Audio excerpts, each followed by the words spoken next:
தமிழ்நாட்டில் சொர்க்கம் போல் காண்பிக்கும் மலையில் இருக்கிறது. அதில் ஒரு மலைதான். பகலில் இது சொர்க்கம் போல் இருக்கும். ஆனால் இரவு வந்துவிட்டால் அந்த மலையில் சிலர் கேட்கும் மர்ம சத்தங்கள்.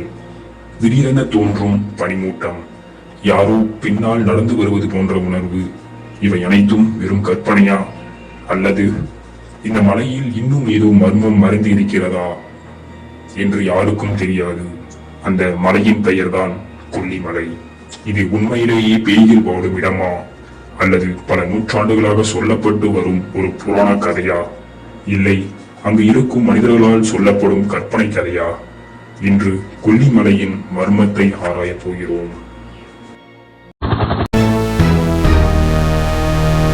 தமிழ்நாட்டின் நாமக்கல் மாவட்டத்தில் அமைந்துள்ளது கொல்லிமலை. கடல் மட்டத்திலிருந்து சுமார் 1300 மீட்டர் உயரத்தில் இருக்கும் இந்த மலை அதன் இயற்கை அழகு, அடர்ந்த காடுகள், அருவிகள் மற்றும் புகழ்பெற்ற 70 ஹேர்பின் வளைவுகளுக்கான பிரபலமானது. பகலில் பார்த்தால் இது ஒரு அழகான சுற்றுலா தலம். ஆனால் இரவு வந்துவிட்டால் இந்த மலை முற்றிலும் வேறு முகத்தை காட்டுகிறது என்று பலர் நம்புகிறார்கள். அதற்கான காரணம் பல நூற்றாண்டுகளாக சொல்லப்பட்டு வரும் ஒரு மர்மமான கதை. பழமையான தமிழ் இலக்கியங்களில் கூட கொல்லிப்பாவை பற்றி குறிப்பிடப்பட்டுள்ளது. கொல்லிப்பாவை மிகவும் அழகான ஒரு பெண் உருவம். அவள் இந்த மலையை தீய சக்தியிலிருந்து பாதுகாக்கும் தெய்வமாக கருதப்பட்டாள். ஆனால் சில நாட்டுக்கதைகள் வேறு ஒரு கதையாக சொல்கின்றனர். இரவு நேரங்களில் மலையின் அடர்ந்த காட்டுப்பகுதியில் ஒரு பெண் சிரிப்பு சத்தம் கேட்கும். அந்த சிரிப்பை தொடர்ந்து சென்றவர்கள் வழி தவறி காணாமல் போனதாகவும் கூறப்படுகின்றனர். சிலர் பனிமூட்டத்தின் நடுவே வெள்ளை உடை அணிந்த பெண் உருவத்தை பார்த்ததாக கூறுகிறார்கள். ஆனால் இதற்கு எந்த ஆதாரமும் இல்லை. இது வெறும் கட்டுக்கதையா அல்லது நாட்டுக்கதையா என்று யாருக்கும் தெரியாது. இந்த கதையின் பின்னால் மறைந்திருக்கும் உண்மை ஏதும் இருக்கிறதா? சிலர் என்ன சொல்கிறார்கள் என்றால், குள்ள மனிதர்கள் அதிகமாக இங்கே காணப்படுகின்றன என்று கூறுகிறார்கள். யார் அந்த குள்ள மனிதர்கள், ஏன் இங்கு இருக்க வேண்டும் என்று யாருக்கும் தெரியாது.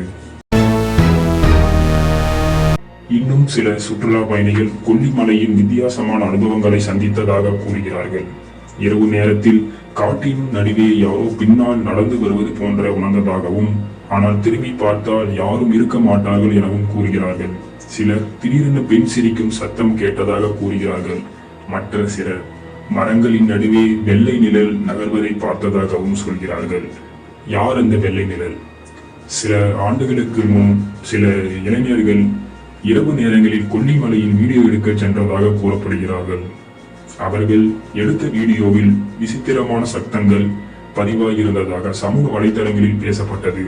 ஆனால் அந்த வீடியோ உண்மையா அல்லது இவர்கள் எடிட் செய்கிறதா என்று இதுவரை யாருக்கும் நிரூபிக்கப்படவில்லை. இப்போது இந்த மர்மத்தை அறிவியல் ரீதியாக பார்க்கலாம். கொல்லிமலையின் அடர்ந்த காடுகள் இருக்கின்றன. இரவு நேரங்களில் காற்று மரங்களின் இடையே வீசும் போது விசித்திரமான ஒலிகள் உருவாகலாம். மேலும் காட்டில் வாழும் விலங்குகளின் சத்தங்கள், இரவின் அமைதி, அடர்ந்த பனிமூட்டம் இவை அனைத்தும் மனிதர்களின் பயத்தை அதிகரிக்கும் எனவும் கூறுகிறார்கள். பயம் அதிகரிக்கும் போது சாதாரண விஷயங்கள் கூட அமானுஷ்யமாக தோன்ற வாய்ப்பு இருக்கிறது. அதனால் பல மர்ம அனுபவங்களுக்கு அறிவியல் விளக்கம் இருக்கலாம் என ஆராய்ச்சியாளர்கள் கூறுகிறார்கள். இருந்தாலும் எல்லா அனுபவங்களும் விளக்கம் கிடைத்து விட்டதா? அதுதான் இன்னும் கேள்விக்குறியாக இருக்கிறது. பல நூற்றாண்டுகளாக கொல்லிமலை மக்களின் கற்பனையையும் பயத்தையும் ஆர்வத்தையும் தூண்டி வருகிறது. கொல்லிப்பாவை உண்மையில் இருந்தாரா? அந்த மர்ம சத்தங்கள் என்ன? இரவு நேரத்தில் சிலர் உணரும் அசாதாரணமான அனுபவங்களுக்கு காரணம் என்ன? இந்த கேள்விக்கு இதுவரை உறுதியான பதில் எதுவும் இல்லை. அதனால்தான் கொல்லிமலை தமிழ்நாட்டின் மிகவும் மர்மமான இடங்களில் ஒன்றாக இன்னும் கருதப்படுகிறது. இதுவரை மக்களால் சொல்லப்பட்டது உண்மை என்றால், கொல்லிமலை உண்மையிலேயே பேய்கள் இருக்கும் இடமா, அல்லது பல தலைமுறைகளாக சொல்லப்பட்டு வரும் ஒரு மர்ம கதையா? அதற்கான பதில் இன்னும் ஒரு மர்மமாகத்தான் உள்ளது. நீங்கள் கொல்லிமலைக்கு சென்றிருக்கிறீர்களா? உங்களுக்கு ஏதேனும் வித்தியாசமான அனுபவம் ஏற்பட்டுள்ளதா என்பதை கமெண்டில் சொல்லுங்கள். இப்படிப்பட்ட மேலும் மர்மமான கதைகளுக்கு சேனலை சப்ஸ்கிரைப் செய்ய மறக்காதீர்கள். அடுத்த வீடியோவில் மற்றொரு மர்மத்துடன் சந்திப்போம்.